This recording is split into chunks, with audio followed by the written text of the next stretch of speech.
السلام علیکم ورحمۃ اللہ دوستوں، امید ہے کہ آپ حضرات خیریت سے ہوں گے۔ دوستوں، آج کا اہم پیغام ترک لاعیانی یعنی ایسے کاموں اور ایسی باتوں سے بچنا جس سے نہ دنیا کا فائدہ ہو اور نہ دین کا فائدہ ہو۔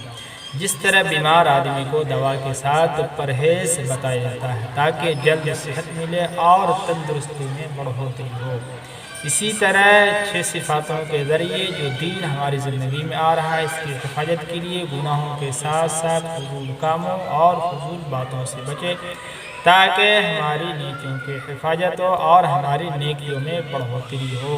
فضول بات نیکیوں کو اس طرح کھا جاتی ہے فضول بات نیکیوں کو اس طرح کھا جاتی ہے جس طرح آگ سوکھی لکڑی کو کھا جاتی ہے، یا جس طرح استرا بالوں کو اڑا دیتا ہے۔ اللہ پاک سے دعا ہے کہ اللہ پاک ہم سب کو فضول کاموں اور فضول باتوں سے بچنے کی توفیق عطا فرمائے۔